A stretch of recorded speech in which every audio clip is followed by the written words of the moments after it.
Okay, so we're back on the Ashish Sports and Political Podcast, and we have a couple more segments to do today. And I want to start with this. So, the president last night tweeted about how his nuclear button, quote, is larger and works. And people are going crazy over this. I actually am not worried about this tweet at all. I think, to be honest with you, that's fine because because it's just a tweet. It's just a tweet. To be honest with you, North Korea is probably, right, completely scared of the United States. Now, I understand the risk involved in getting a nuclear war, but can we examine this issue from where we are now? Okay, we have made deals. We have given them money. We have given them opportunity after opportunity after opportunity. We have given them aid. Okay? Aid costs a lot of money. We have given them this stuff. And they still haven't stopped threatening us. Now, something hasn't happened yet. Probably because they don't have the stuff. But is it really worth giving up so much of our resources or any resources for what we know are empty threats? Is it really worth it? And I think that's the question Trump is asking. Trump is asking, why give them aid? Okay? When we know that we're much stronger than they are. Right? When we know that they have no nuclear arsenal and that they should fear us, we shouldn't fear them. And I think it's a rightful question to ask. Is it reckless? Yes, it is. But at some point, you have to shift. Or you can't give away resources to appease a country that really poses no significant threat to you and hasn't for however long we've been associated with them in whatever way. I mean, it's gotta stop, and I think that's the point that Trump is trying to make. Why don't we be the aggressors when we know and they know that they're not a threat to anybody? I mean, they're a threat, but they're not. They haven't actually proven they can do anything, and we'll deal with it once they do. I have a couple of thoughts for this. Number one, and this is very not like the radio thing to say, why not go all out and invest in an assassination plot against the guy? Because you can't solve this. This is one of those issues where you can't solve it unless you change regime. You can't solve this issue unless you totally change the culture in North Korea and the regime.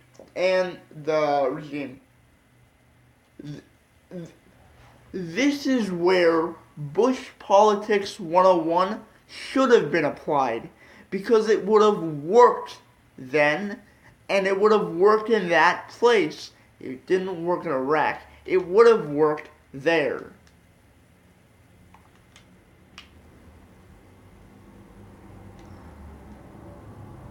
I really, I really do think we have to think about um not taking people out, but we really have to think about some Persian Gulf War type of thing where we just finish it, where we just get it done. And unless, because this problem is going to stick, otherwise it's going to linger because North Korea has been indoctrinated like that. They've been taught to think like that. So this problem is going to persist unless you make wholesale changes to the regime. And also, it may require mass casualties, but we don't want that, so that's not a plausible solution here. The other plausible solution, I would say, is just stop aid. Stop aid and do something specifically which I think will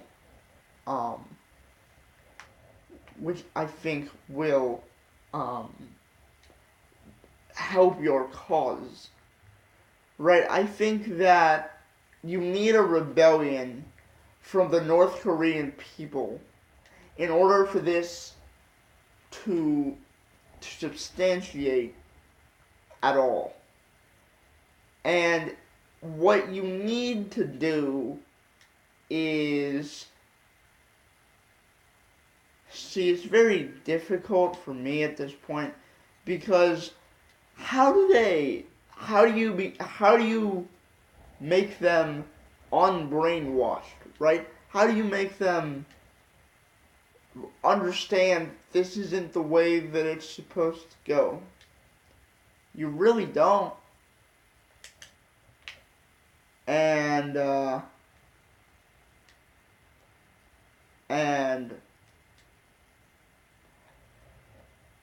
you're gonna have to invest in some type of way to breach North Korean security from a technological standpoint. I think the best way to end this, okay, without killing as many people as you have to, is by investing your money in actually unbrainwashing these people. Because unless you do something like that, nothing's gonna change, because they'll be invested in a war effort against you, their people will. And you don't want that. You don't want mass casualty. So hacking systems, like how North Korea hacks into hospitals and stuff like that,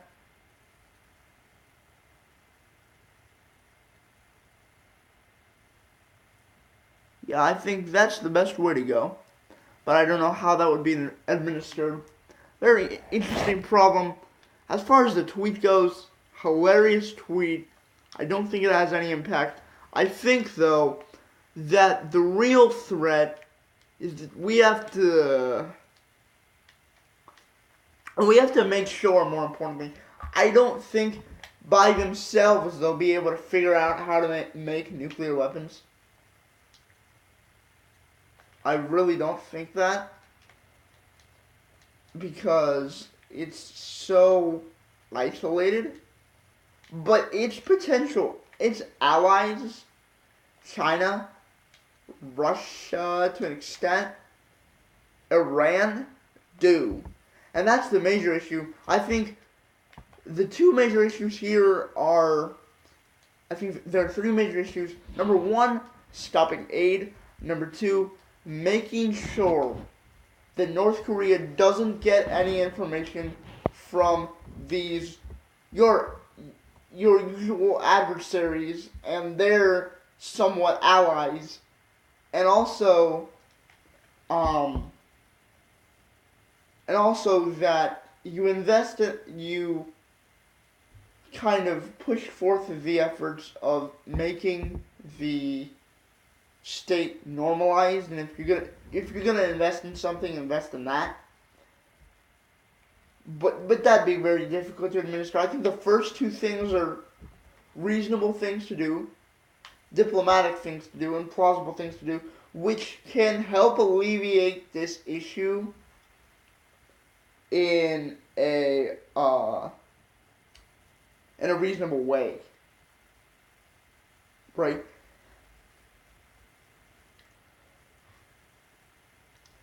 And also the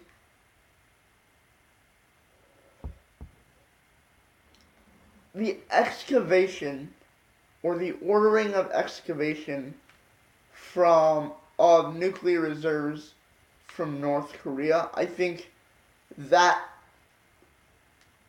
if you're gonna do anything militarily, I think that not even fighting a war, but getting the stuff, I think that's a much more useful way to use your military in this case.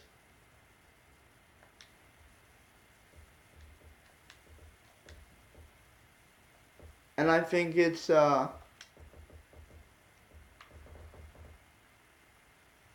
think it'd be the most successful because the people, we wouldn't go in to kill. We'd go in to get reserves out. And we'd also we would alleviate the problem without mass casualties. And I think that's a major plus. I think if we're gonna use the military, use it to use it to kind of make sure that they give away their stuff, their uranium and plutonium, rather than actually like trying to fight them. I think it's more of a intimidation tactic, and I think you could really be successful in terms of how you get things done that way. I think using the military as a decoy and then getting the uranium based on that fear factor, I think that would be a very, very intelligent thing to do. I really think it would. And I think it would solve the problem quickly and efficiently. And I think that's what we should do instead of putting out blind threats. Cut down aid, right?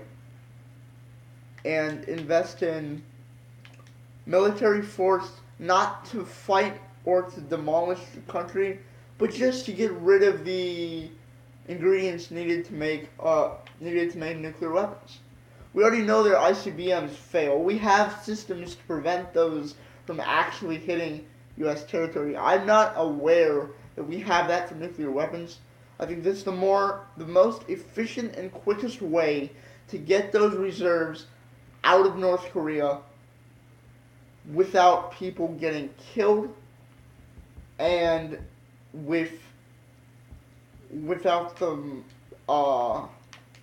without major international international cooperation issues like we're seeing with China and with China's passiveness and things like that. So I think the president, by bulking up the military and by showing force and by tweeting out and answering, I think he's actually doing a very, very good thing. But I will caution for humanitarian reasons and for effectiveness. If a full-length military assault is a smart thing to do, I think we should be a little bit more strategic about it. But the president's approach, I think, can fix this problem very quickly and much and without much pain on both sides than uh, than any other solution.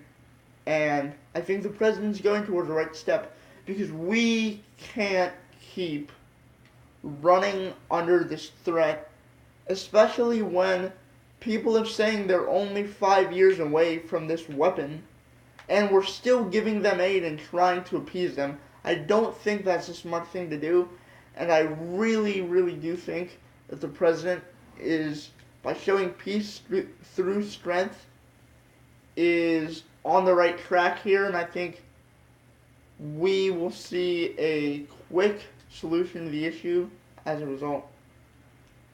Alright then, so we will be back with the final segment of the day, discussing my big warning to the U.S. government over the Iran revolution, and why we should be careful about how we judge these things, because history repeats itself and the threat is bigger than it's ever been. That's up next on the Ashish and Ryan Political and Sports Podcast. Thanks for listening, and see you in a few.